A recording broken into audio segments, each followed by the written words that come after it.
because this $14,000 in capital appreciation, you can't do anything with. Hey guys, today we are looking at the Income Fund Showdown. That is the 2-year, actually, no, I should say, from January 2021 to March 31st of 2022. The most popular income funds performance, income-wise, capital appreciation or depreciation-wise, total income, all that good stuff. So what this is, I'll explain it real quick, is if we were to use these income funds as what they are, right? Income generation. So you typically, what these were designed for are retirees, right? That are using the income thrown off from these investments to pay their bills, fund their lifestyle, etc., etc. Now, I will say that you probably shouldn't, in any of these income funds, just spend 100% of the income that it throws off. You probably should be reinvesting some of it, because most income funds will typically give up growth of capital, and some of them will give up income along the way. So it would be prudent to reinvest some of this capital back into it to continue to grow the income and to continue keeping up with any capital drop that may happen. That being said, to not complicate it so much, we're looking at spending 100% of the income from all of these, and we're going to track this for, I don't know how long. We're up to 13 months now, to see which funds hold up the best, provide the best income, or provide the best balance, right? And I'll give you my thoughts on them going as I go through this, right? So how does this work? We'll start off with NUSI. A lot of you guys are familiar with this, but I got to run through it for those that are new here. What we did was I took the January 1st, or whatever the first day of trading was for 2021, and I recorded that price right here. And we started with $100,000. The reason why I started with $100,000, I had a comment a couple videos ago said, I don't have $100,000. I only have $10,000. Well, that's the reason why I started with $100,000.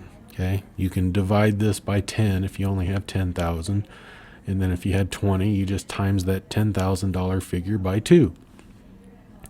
So that's why I started with a nice round number.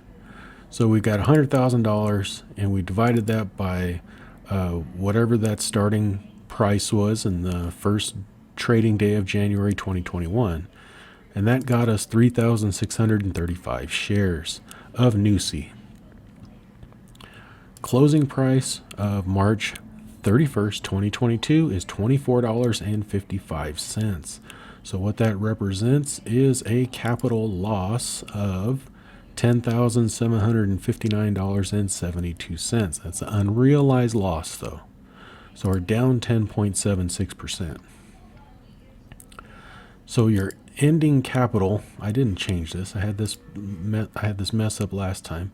This is just period ending capital, $89,240. That's what your 3,635 shares that you bought on January 1st, 2021 are worth today.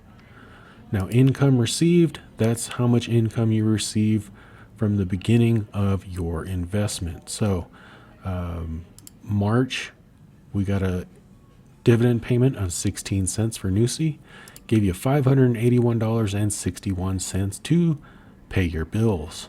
So overall, the total number here, $98,887, that's the value of the investment, right? So you had $100,000. It's lost unrealized capital of $10,759, but you received $9,647 in income. So their total value of the investment comes out to $98,887. So that is NUSI. So we'll just go through these as quick as possible. And we have a new one here at the end. I'll show you that here shortly. Now we have JEPI, January 1st, 2021. We got 1,794 shares. Started out at $55.74. Close price today, March 31st, 2022 of $61.40. That represents a 10% increase in your capital. So your ending capital for the period, $110,154.29.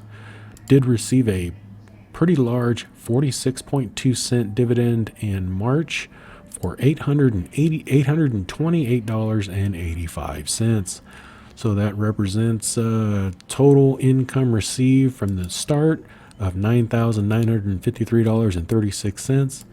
Total $120,107.65 for the investment.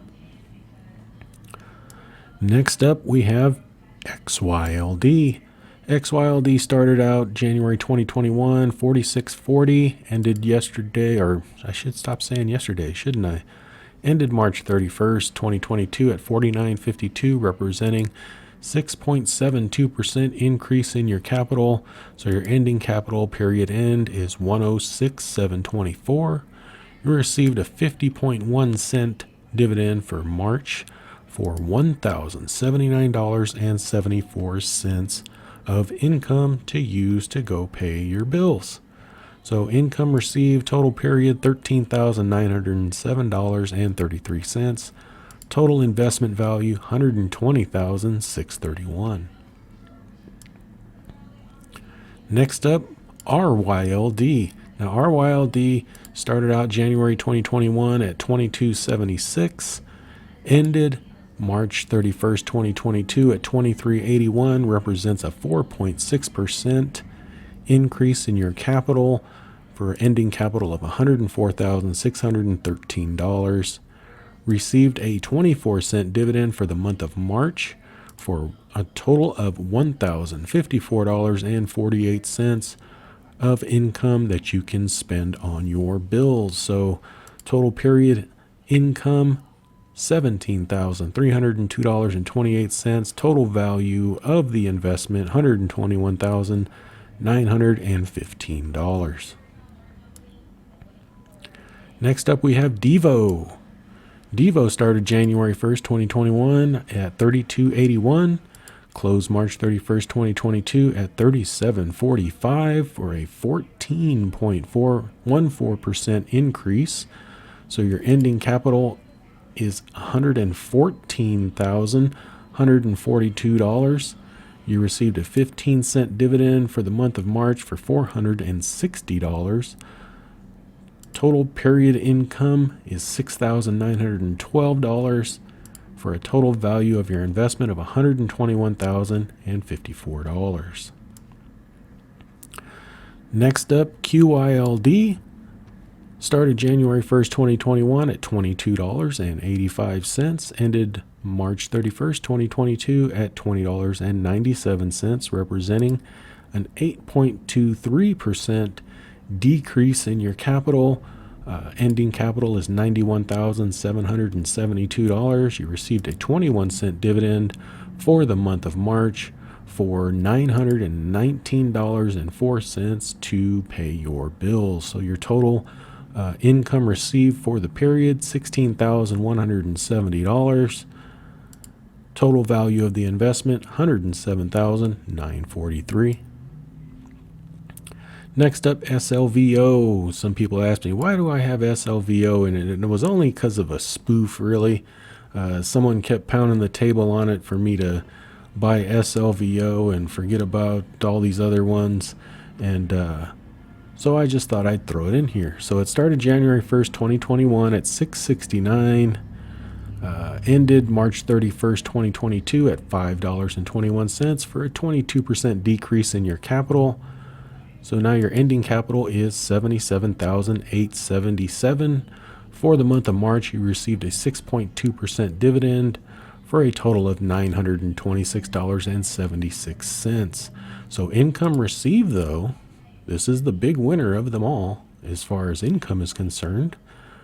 You received $22,047 in income, but your total value of your investment, $99,925.27. It'll be interesting to see with inflation and everything, because I did a video on this one. I really don't like it very much. It would be interesting to see if it will be able to climb up to close that 22% loss in the months ahead with inflation, running rampant. And finally, the new dog in the house. I did not do a video on this one, but it's essentially the same as all the other YLDs. This is from Global X. This is DJIA. This is basically the QYLD, RYLD, XYLD version of the Dow Jones Industrial Average. And it started on March 1st, so I have that pointed there, of 2022. So this is just going to be a comparison from here on out. So on March 1st, it was $24.78. Got us 4,035.51 shares. Ended March 31st, 2022 at $25.35 for a 2.3% increase in capital. So your ending capital, $102,300. Received your first dividend in March of 22.3 cents for $899.92 in income. Total value of your investment, $103,200. So SLVO was the worst performing one at 22% down, but it was the best performing in income received at $22,000. Now, after that, it's kind of a toss-up. QYLD and NUSI are still down 8% and 11% respectively. And then JEPI, XYLD, and RYLD are kind of neck and neck. Well, they all are actually. Like DIVO, total investment value of $121,000. You do have, it grew the most. Wait, didn't JEPI grow the most? Nope. It was DIVO that grew the most at 14%, but it gave you the least amount of income. Now, as far as income investing, this is going into my opinion piece here. I don't like this as much for someone that wants to spend their income, right? Unless you have a lot more money. The reason why I say that is because this $14,000 in capital appreciation, you can't do anything with. If you're an income investor, if you're spending your income, right? There's nothing you can do with that. It's just going to sit there and stare at you in the face, and it's just going to look pretty on paper, right? I would rather have a flat, more of a flat growth profile and more income, kind of like something like RYLD poses here. It's only gone up 4.6%. But it's given you a big chunk of income at $17,302.28 over that time period. So you didn't lose any money. The capital appreciation didn't go out of its mind, and you're maximizing your investment here. That goes the same with XYLD as well, except it has gotten, what is that, 3,500 roughly less than RYLD. But it did gain a couple more percentage in capital appreciation. And then JEPI is similar. It gained 10%, but it gave you only $10,000 in income. Now, obviously capital appreciation is good. I'm not arguing that at all.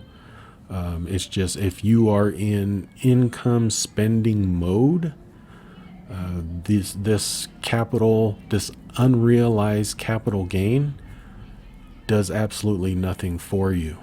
You can't just go sell $10,000 of it.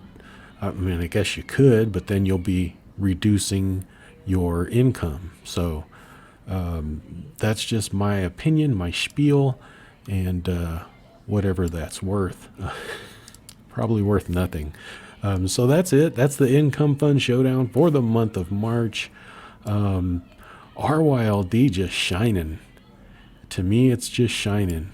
Maintaining your capital very well, giving you a massive amount of income, and we'll see how this plays out over time. It would also be interesting to watch how DJIA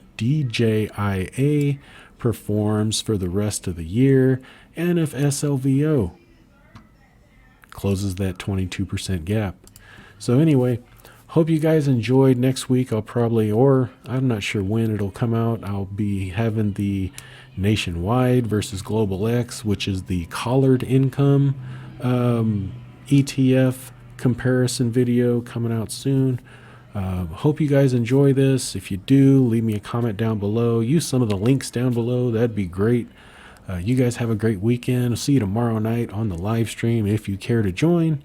You guys have a great weekend. We'll talk to you later. Thanks. Bye-bye. I am not a financial advisor. The information contained in this video is for entertainment and informational purposes only. It is not intended to be investment advice. Please seek a licensed professional for any investment, tax, or legal advice. Thank you.